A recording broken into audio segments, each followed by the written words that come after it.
What you get out of seeing it together in the Manet-Degas context is interesting because it's not as if Degas has a thing at that time that hits at that level.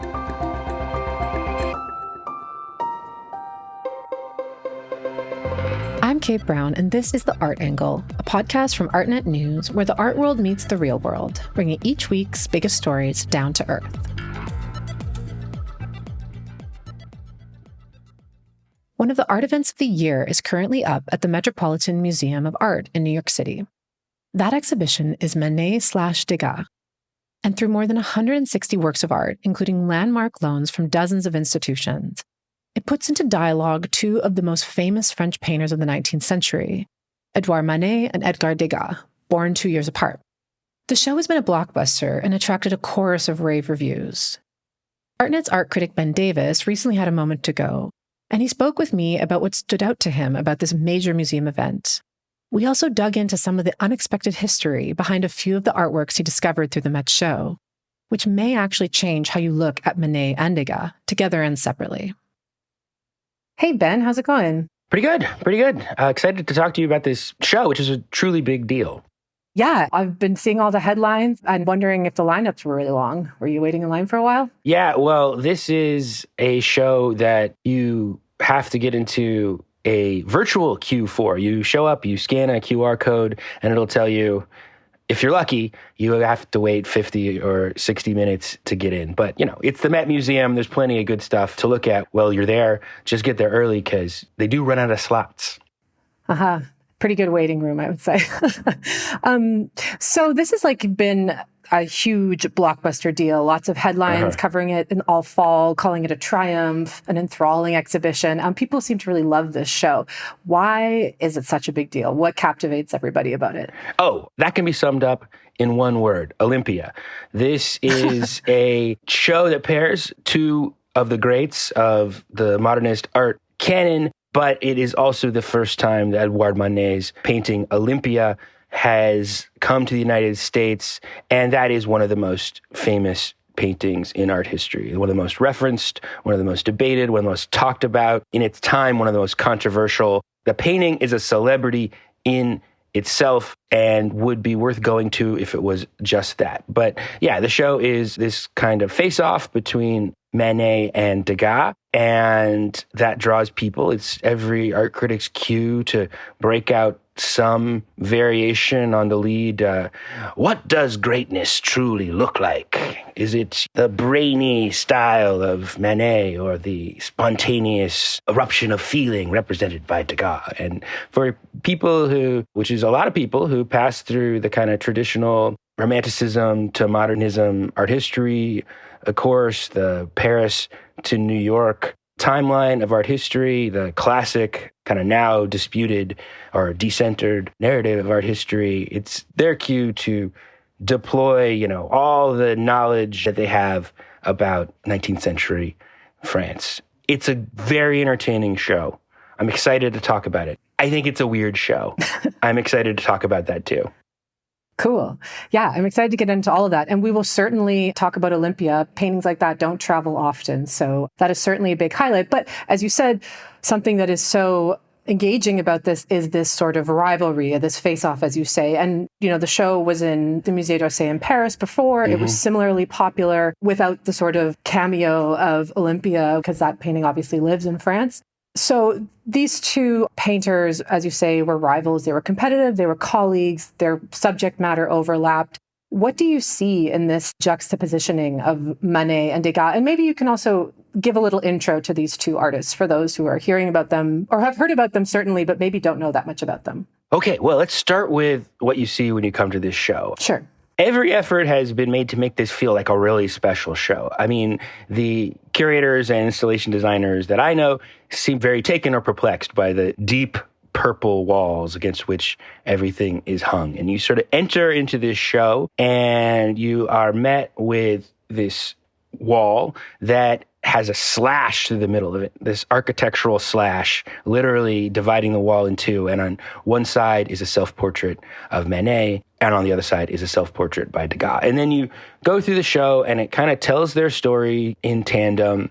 You come through a room that features a lot of portraits that Degas made of Manet, not a lot of portraits that Manet made of Degas. We'll come back to that. You go through rooms of basically juvenilia, rooms that show copies they made of the old masters as they were honing their craft. Then you get into the big set pieces, Olympia, and what Degas was up to at the same time. And the show proceeds as a series of compare and contrast rooms where it shows you, how one of these men treated horse races and how the other one treated horse races, how they did nudes, how they did various literary themes, some of the portraits they did of the different circles of artists and literary types that they intersected with. And that is how the show feels. And so what was their relationship like?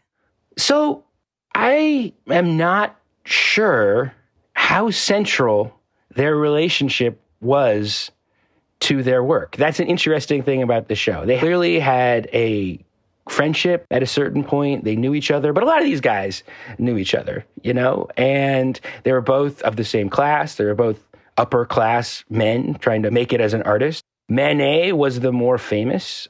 They both have a kind of eccentric relationship through the Impressionist movement. Manet was kind of an elder statesman. He's not a pure impressionist. He doesn't do the kinds of outdoor atmospheric scenes that you associate with Impressionism. But what he was doing blew people's minds when he was at it. This sort of sense of looseness, the way he was rethinking what a painting could be, the sense of just that the rules of painting were in flux, really inspired Impressionism. And in fact, when the Met Museum first acquired a work by Manet, they referred to him as an eccentric impressionist, actually in a slightly almost derogatory way in their catalog entry, very amusingly. Degas is associated with Impressionism. He's kind of one of the big classic names associated with it. And he organized a bunch of the Impressionist shows. He was kind of ringmaster of Impressionism in a certain sense. But his themes are very distinct in a way that some of the other ones aren't. He has a very unique vocabulary. I think people probably all know his dancers and his jockeys and so on. So they both had a slightly eccentric relationship to the big art movement of that time period. Supposedly they met in the Louvre in the early 1860s. There's a very funny anecdote that Manet was just a huge fanboy for Spanish art. That was the cool reference at that time period that all the cool kids were working with. Spanish art was the hot thing. And he came upon Degas doing an etching in front of a portrait of the Infanta Margarita Teresa at the Louvre. And supposedly he stopped and said to Degas, "How audacious of you to etch that way, without any preliminary drawing. I would not dare to do the same." And that is the start of their friendship. I love that story because you can't tell whether it's a compliment or an insult, because it sounds like a compliment, how audacious you are, but it also could mean exactly the opposite, that it's I would never do it that way, my friend. You're working without preparatory drawings. It's a funny way to work. And I love it as an origin story because it kind of sums up the difference between the two of them and the difference that you do see in the show, that Manet is a real brain painter. Every painting that you see is like a crystal of thought. It's one of the reasons why it doesn't feel like Impressionism, really, despite its sometimes kind of brushy and unfinished look. It really feels like there are 1,000 thoughts have gone into everything. The painting always feels a little stiff and self-conscious, actually. Yeah, very studied. Very studied. In a way I think of as kind of self-conscious, bordering on stilted. I always think of Manet as the original so wrong it's right guy. That the paintings look a little wrong, there's something off about this thing, but that's what makes it stick in your head. It's only afterwards that you're oh, it's this thing weird going on here that makes it a little different from the normal way this subject has been depicted. And it's as if all the other ways it could be depicted are in the background, and it kind of has found just the right, wrong way to do it. And then Degas, there he is etching, etching without a net, without a preparatory drawing. And yeah, is really known for the opposite, like this kind of sense of spontaneity of capturing these sort of offhanded, impressionistic moments of movement, particularly of figures. Yeah, that's so interesting. Their original moment of friendship was an insult wrapped up in a compliment. It says a lot about the sort of overall takeaway of these two shows, the one at the Orsay before, but also this one at the Met currently, is that there was this sort of rivalry. What tipped off that part of their friendship? Or was it kind of, as we're maybe seeing in this original comment, baked in from the beginning? Well, I'm really not sure how much of a rivalry it was. It's an interesting thing about the show. I mean, Degas seems to have cared a great deal about what Manet thought, which would make a lot of sense because Manet was the more famous. He was at the center of a lot of art scandals when they met. He was kind of almost like an art celebrity. I'm not sure that Manet cared that much about what Degas thought. And the show has all these compare and contrast of different themes, but they're also like conventional themes. Lots of artists were working in these things. It's not exactly like they're pinging off each other. There's a little bit of a forcing of this compare and contrast narrative that is a little bit odd. Right in the first gallery, there's this funny pair of works, a very famous story around this work by Degas called Monsieur and Madame Édouard Manet from 1868, 1869. And it's a painting that Degas made while they were friends, in tribute to them, which is a picture of sort of Manet on the couch, kind of lounging, listening to his wife play the piano. His wife was his former piano teacher. And for reasons that are not clear and no one knows, after Degas gifted him this painting, Manet slashed it and cut out the part with his wife. And there is a companion piece by Manet that is just of his wife at the piano, as if he was trying to correct the record or something like that. It's not clear why he did this or what it meant. Well, it's funny because we talked to the curator who organized the Paris show, and she said that he may have cut it because he believed that his wife had been rendered, quote, excessively ugly. Yeah. And that then Degas apparently angrily took the painting back and gave him a still life. Yeah. Well, return to still life, a portrait of a bowl of nuts that Manet had evidently given him earlier in their friendship. And this was kind of like a breaking point for them. Degas hears, I've given this guy who I think is my friend, this painting, and he has done what you should not do to another painter that you respect, which is deface his work for whatever reason. And this was a tiff and kind of a falling out for these two painters. And then Manet dies much, much, much younger. He dies of syphilis in 1883 at 51, and Degas lives until 1917, much, much, much later, and seems to, as people do as they grow older, become more sentimental, as he went on and ended up collecting a lot of Manet's work after his death. There's a room here of just artwork by Manet that Degas collected. It's really, for me, where this show is most convincing in putting these two painters together. Well, I'm presuming that he didn't collect Olympia because that's at the Musée d'Orsay collection, but... No, but he contributed to a subscription drive to try and get Olympia purchased by the French nation. So we know that he valued it. He was thinking about its importance historically. And we know that he purchased from Gauguin's estate, Gauguin's copy after Olympia that he had in his personal collection. So Olympia was in the mix in terms of how he was valuing Manet. Fascinating. Well, let's turn to that work, since it is really, as you said earlier, the star of the show, bigger than Manet and Degas both, and somehow in her presence. What does this work look like? And what do you get out of seeing a famous painting like Olympia, in person, and also in this context of these two artists that really sort of illuminating the Paris scene at the time?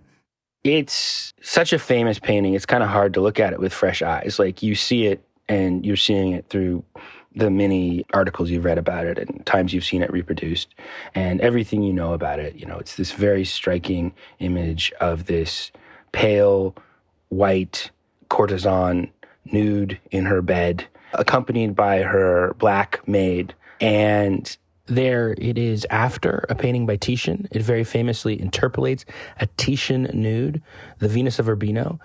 That is more of a cheesecake work, the Titian. It's more of a pin-up. And the scandal of Olympia is that Olympia, as I understand it, I mean, I'm not exactly sure what the name would be right now, but it would be like naming a painting like Candy or Tiffany or Madison, or a name that's kind of like associated with a sex worker, essentially, a stripper. She's painted in this very frank way where it's like sensual, but it's also like she looks real. And people hated this painting when it came out. It was considered to be a little too upfront about what was going on. So a lot of, the nude is a classical genre, but there's this kind of level of two-faced thing about it where it's like you're looking at like a nude that's very openly meant to flatter the male gaze, but it's also supposed to be mythological. So it's supposed to be kind of elevated and exalted. You're not supposed to think about that. And Olympia was set in the present. This is a present day situation. I mean, among other things, the Black Maid marks as a very contemporary Parisian scene because of the relatively new phenomenon of immigration. Yeah, it's an exciting painting to see. I mean, just to get a chance to marvel at the detail of it, to imagine what the impact of it must have been like. What you get out of seeing it together in the Manet-Degas context is interesting because it's not as if Degas has a thing at that time that hits at that level. As a matter of fact, Olympia was shown in the 1865 Salon. That's where it was a scandal. And Degas himself got into the 1865 Salon, and you see some of the paintings he did, and they're these just kind of goofy mythological history paintings. The one that was in the Salon is called Scene of War in the Middle Ages, and it's just this kind of weird, stilted. It's the kind of mythological history painting from this time period that verges on a kind of unintentional surrealism because everything looks so artificial and fake. And so what you really actually get by seeing them together is not like this jousting of great figures. It's that Degas kind of shows you the kind of sensibilities that were in the air against which something like Olympia felt kind of shocking in its contemporaneity, in its frankness about sexuality, and so on.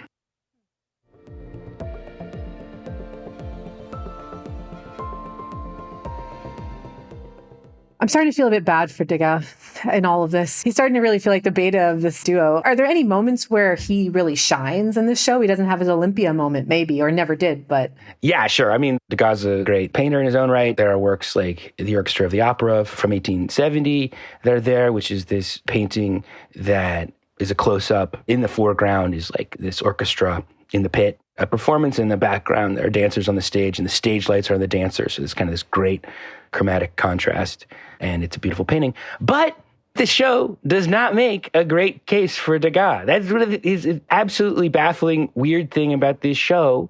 That's in the title itself. Because, I don't know, Kate, do you notice anything weird about the title, Manet Degas? It's like Siskel and Ebert. Like, if these are equal figures, why is the alphabetically second one first? In Siskel and Ebert's case, film show from the 90s, Ebert lost a coin toss, and so Siskel got to be first billing. But here the curators have picked that it's Manet Degas, and the presentation of the show is about this duel of painting between these two great figures.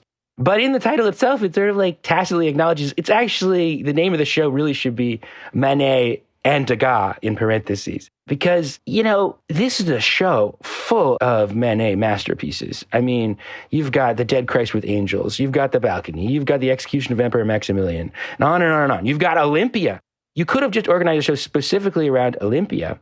And then here's Degas brought in as an equal partner to play against this. And there is nothing in the show of Degas that would give you a sense of him as a figure of the stature of Manet. The show does, in various ways, serve him very poorly. I don't know, I'm not exactly sure what to make of it. I think, these kinds of modernist great men and very occasionally great women shows are the bread and butter of museums. This is a blockbuster now and brings in the crowds because the names have embedded audiences in them. Like I said, people have studied these figures. It's just like Pavlovian reflex to respond with large numbers of adjectives and adverbs in florid prose to them. I think that there's a feeling that even though Every generation is reintroduced these figures in history, treats them in new kinds of ways. That you do need new reasons to do modernist blockbuster shows. And a recent thing has been these kind of duet shows. It's like people want the hits, play the hits, but how do you make the hits feel new? You do a duet. And so I think that's what's going on here. They feel a little bad about doing a Manet show. And so they brought in Degas to kind of like spice it up, give some kind of other story, other narrative hook for things. It serves Manet great because he looks so visionary and forward-thinking and influential. But among other things, Degas is a later bloomer than Manet, and Manet died younger. So the whole thing just doesn't totally serve Degas at all. If you hadn't have told me about or pointed out alphabetical problem, I would have just thought that maybe Manet is just the superior painter. And Degas, like when Manet cut off the painting of his wife, he kept it his entire life on his wall. Clearly, like he also knew on some level that he had to like impress this person. So the thing is, they're different kinds of painters. And one of the effects of a show like this is to do them full justice, you have to show them in different ways. Like Manet is really a painter of, and this is a misused and abused term, but of masterpieces, like single images that kind of capture a lot of energy flows into them and become like containers for a lot of symbolic energy. That's not really how Degas works. I mean, if you close your eyes and think of a Degas painting, you probably think of a ballerina, but not one of the ballerina paintings. You probably think of lots of them because that's what they're about, is this like flow of movement, and that how, there are all these different poses and moments when you observe a figure that become different things. He's really a painter of moments. And there's nothing in this show, because it's being shown under the sign of Manet, so to speak, that gives you that sense of Degas. There's not a room where you see how great Degas is at unwinding a theme across a whole number of things, and how Manet compares in that sense. Well, there are some major hits in here, and we have clear impressions of both of these artists, but there's some paintings that I didn't know about, for example. Like, there was one painting of a Navy battle that you wanted to speak about by Manet. Could you tell us about that painting? Yeah, this is a painting that I did not know before. It's the Battle of the USS Kearsarge and the CSS Alabama from 1864. I guess it's in the Philadelphia Museum of Art collection. I hadn't seen it.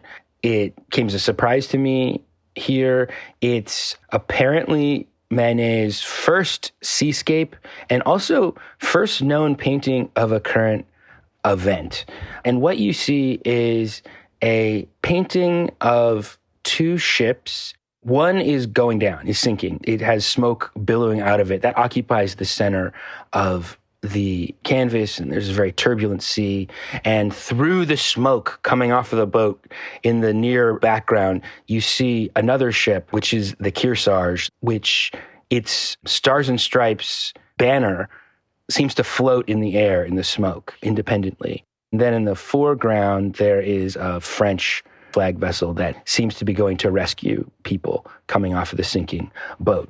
So this is a really interesting painting that I didn't know a lot about, that depicts a historical event I had never heard of from June 1864, the Battle of Cherbourg, which is a obscure naval battle that happened off of the coast of France that was an episode in the American Civil War. So there was this Confederate ship, the Alabama, that had been harassing commerce between the U.S. and France and making a lot of trouble. It had been hunted by a U.S. boat, the Kearsarge, who finally tracked down the Alabama, followed in the harbor. They couldn't have a battle on French waters, so when the Alabama realized that it was cornered, they were escorted in international waters by the French Navy, and then a battle commenced where these two boats circled each other until the Kearsarge scored a hit and brought down the Confederate boat. This was, for obvious reasons, a really sensational event in the French media. I mean, as it was happening, crowds gathered to watch this naval battle happen. It was reported in all the papers. And Manet whipped out this painting really fast. He was out the next month after the naval battle and hung in the window of a print shop. So a real breaking news painting. And seems a little out of character for him to paint so quickly, but also to paint an action scene. I think of, these very studied, still figures, but capturing spirit, Totally. I mean, I think it's still weird. Like, I think that Manet has a gift for making it weird. And if you look at some of the other depictions of this battle, because it was quite frequently depicted, you have a much clearer image of both of the ships facing off. Usually there's smoke because of the nature of the combat, but this image in particular really captures the chaos of battle. And like I say, the detail that I notice is how the Stars and Stripes seems to hover in the smoke in this painting. It is, in the show and in general, is taken as a sign of Manet's politics, his particular brand of French republicanism. France had an emperor at this time, Napoleon III, that Manet was not a fan of. And the politics of the U.S. Civil War in Europe were complicated. France was neutral, officially, but basically wanted the war to end so he could import cotton again. The French economy took a big hit from not being able to have access to U.S. cotton. And at various points in the U.S. Civil War, Confederate delegates were really trying to get Napoleon III to intervene on the side of the Confederacy, and he almost did. At a certain point in 1862, Napoleon proposed a pause, but in the two sides that he hoped would end the war, basically get the cotton flowing again. And it was only the fact that the Union took New Orleans that made that plan unworkable. I think there is something to the idea that this is Manet kind of excited about the horse that he is rooting for has won. I think people tend a little bit to overstate artist politics in general and Manet's politics specifically. I mean, I think it's comforting. It's a nice thing to have an artist you like, an artist who has had a great role in the history of painting, to be generally on the side of what we consider the correct side of history. But it was just an extremely sensational event. There's definitely a hunger for depictions of it in France. How deep his convictions were, I don't know. It's a side of history that I had not seen before. Also surprising to me that related to American politics at all. I think of these as very hermetically sealed off French Parisian artists that were painting other bourgeois people. And to that note, another painting that you were very captivated by was Degas' A Cotton Office in New Orleans from 1873. And this is also a painting that is focused on American politics. Yeah, well, this is kind of the other side of it.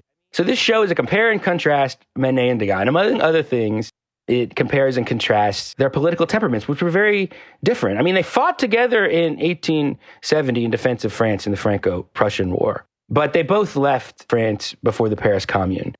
There's an etching in this show by Manet of victims of the massacre of the Paris Commune, published in 1874, sometime after these events.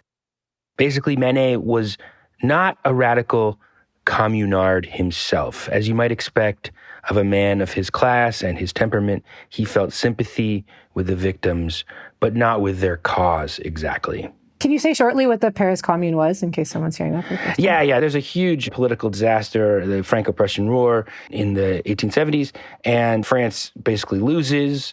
And in the chaos after that loss, there's the radical uprising in Paris, where people take over the city. It's considered a proto-communist uprising in history, and demand that society be run in a radically democratic, very chaotic new way.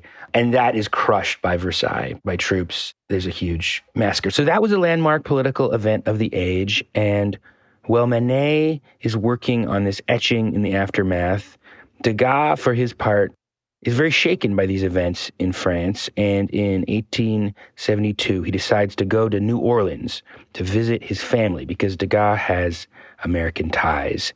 He's also still in search of artistic identity. The first Impressionist exhibition, the one that defines the movement, won't happen until he comes back in 1874. But while he's in the U.S., he paints this work that you see in the Met show, A Cotton Office in New Orleans, which depicts the family firm that Degas is connected to. At the center of the canvas, or sort of slightly off-center, but the most prominent visual object in it is this bright white mass of cotton. And then all around it in this office space, You see various of Degas' relatives who are reading the newspaper, looking for news of the commerce and politics of the day. You see Michel Musson, who is his uncle, who runs the firm, handling cotton in the foreground, like fingering a bulb of cotton in the background. You see some of his other relatives over the table of cotton, like negotiating deals over it. It's a striking painting in the sense that cotton is such a significant world historical commodity in terms of empire and in terms of the history of industry. Like I said, it was to get the cotton flowing again to the French textile industry that was the reason that Napoleon III wanted to intervene on the side of the Confederacy, or wanted to end the U.S. Civil War prematurely. And here's Degas giving us a tour of his family firm, his family fortune extremely linked to U.S. slavery and the cotton trade. His mother's dowry was paid for by the sale of an enslaved person. His family went back to the French imperial domination of Haiti and ended up in New Orleans after the Haitian Revolution. The catalog of the show points out he even had family ties to Jefferson Davis, the head of the Confederacy. And in this painting, or in the information around it, is there any sense that he has a skeptical position at all towards what his family's been doing in the U.S. and the slave trade? Not really, no. I mean, I think that Degas, in 1862, when France is thinking about intervening in the war, one of his uncles wrote an open letter to Napoleon III saying, please, we should intervene on the side of the Confederacy in explicitly racist terms. And there's no real reason to think that Degas did not share those basic convictions, were the convictions of many Europeans in that day. There's honestly not a lot of great writing about it. He didn't paint a lot of Black figures in New Orleans. He wrote about the street life in New Orleans in pretty, what I would call patronizing terms. What's interesting is that by 1873, when this painting is made, the Degas family cotton fortune is kind of in decline. Partly because they invested very heavily in the Confederacy. They put a lot of their fortune in bonds to back the Confederacy. Many people in the family fought for the Confederacy, and their fortune is in disarray. It's the Reconstruction period. Slaves are no longer in formal bondage, but there's every effort being made. There's a titanic public battle in order to get things back to the way they were, as close as they could be without legally reinstating slavery. In the time period that Degas was in New Orleans, there's a very contested election. It's like marks the end of Reconstruction, essentially. And then the month after Degas leaves, he leaves in March 1873, there's the Colfax Massacre in Louisiana, one of the worst incidents of racial violence after the Civil War that basically reinstitutes a kind of reign of terror over Black people. His relatives, the people you see in this painting, they came to blame their financial woes on freed Black people and on Northerners who were taking their business, and ended up joining the White League, which was a white supremacist terrorist organization that went on to reinstate some of the worst aspects of Jim Crow, so on and so on. I've read readings of this painting where it's like that this painting suggests the decline of the family because the figure in the foreground, Michel Musson, looks kind of melancholy. There's an empty chair next to him that suggests, some kind of like absence. But I really read it as more like kind of romanticizing, has a kind of that romantic flavor of some depictions of the South. And he intended it to be sold to a Manchester textile baron who was interested in the cotton trade. And I think it served basically a double role, as Degas is looking for new subject matter in this time period, changing things up, looking for a reset and refresh in the United States. But also, the Degas company was in poor situation. And I think it's kind of also just trying to strike a positive note for the company. Also, an important painting, it is the first painting by Degas that is ever acquired by a French museum. It's not just any other painting in his oeuvre. It is like an important painting in terms of how he finally entered art history. Wow. Well, that's certainly extremely dark. I didn't know any of that, and a lot to process. So with that in mind, what are the big lessons and takeaways of the show about these two figures?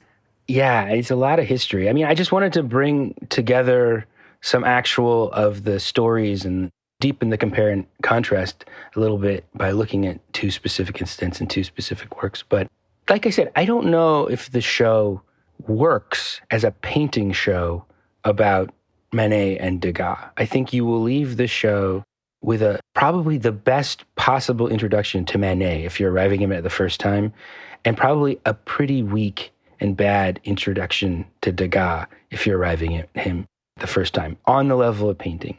On the level of social history, what we were just talking about, I don't know if the show is set up to tell these stories in the fullest and most deserving way. Although I think the catalog and the text and the audio guide for this show also doesn't shy away from them. I do want to say that. I think that attention has been made to address some of these issues. And I think that for a show organized around Manet's Olympia, which is one of the most significant paintings in art history, and is a painting that has been looked at anew recently.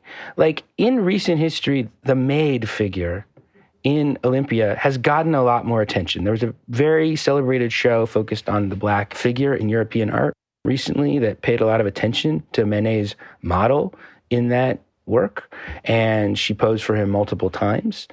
And the emergence of the Black figure in European art was obviously the product of a lot of this same political history of French Empire and the history of the European entanglement with the slave trade in Africa, the New World, and so on. So I think that there is a way that the social history that we were just talking about is really important in a show that centers Olympia, even if it were me. And I were organizing the show, and I were getting the Olympia to the United States for the first, maybe only time, I might have done a little different show and may not have incorporated Degas in such, in my opinion, odd way. Nevertheless, I think that Joe does allow us to have some of these conversations and think about the networks and entanglements of European art in this time period in relevant and contemporary ways. I'm really fascinated now to go back and look at some of the coverage of the Paris show and see how they dealt with these problematic histories of these two artists in the French context. Absolutely, yeah.